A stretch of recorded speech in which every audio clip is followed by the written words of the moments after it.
Ji thank you sir. बहुत relevant judgement देनी थी, एग्जैक्ट इसी पॉइंट पे जजमेंट मिली है। एक तो सिंध हाई कोर्ट की जजमेंट है जिसमें FIA के केसेस थे और ये उस पर 4 केसेस हैं। 4 केसेस में उसे 7 साल कैद हुई है, 5 लाख जुर्माना है, अदरवाइज़ 2 साल उसे फ़ाइन के लिए में काटनी होगी।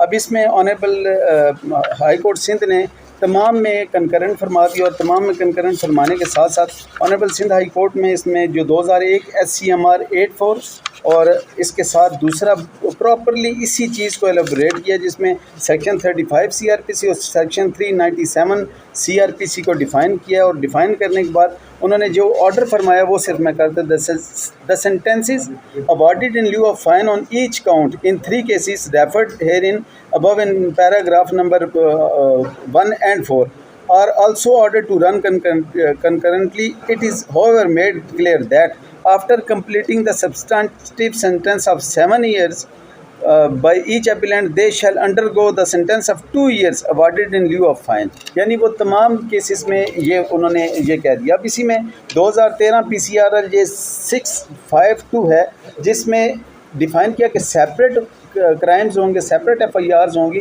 तो उनको कंसेक्टिव नहीं किया जा सकता उनकी सज़ा को। उनमें से जो मेरा इसमें से जो मेरा मौक़िफ़ था वो यही था कि अगर इसमें 2 चीज़ें, एक तो एक क्राइम हो उसमें डिफरेंट ऑफेंसेस हों उनमें सज़ा हुई हो वो भी कंकरेंट की जा सकती है फ़ाइन में, और दूसरा वो कहा कि अगर डिफरेंट क्राइम्स हों तो फिर तो होगी ही इसमें कंकरेंट। ये इसमें भी जो रेलिवेंट है इसमें भी FIA के केसेस हैं और इसमें भी ये तमाम केसेस को उन्होंने इस तरह करके दी। ठीक है sir, thank you very much sir. दोनों की एग्जैक्ट मिल गई हैं, एग्जैक्ट।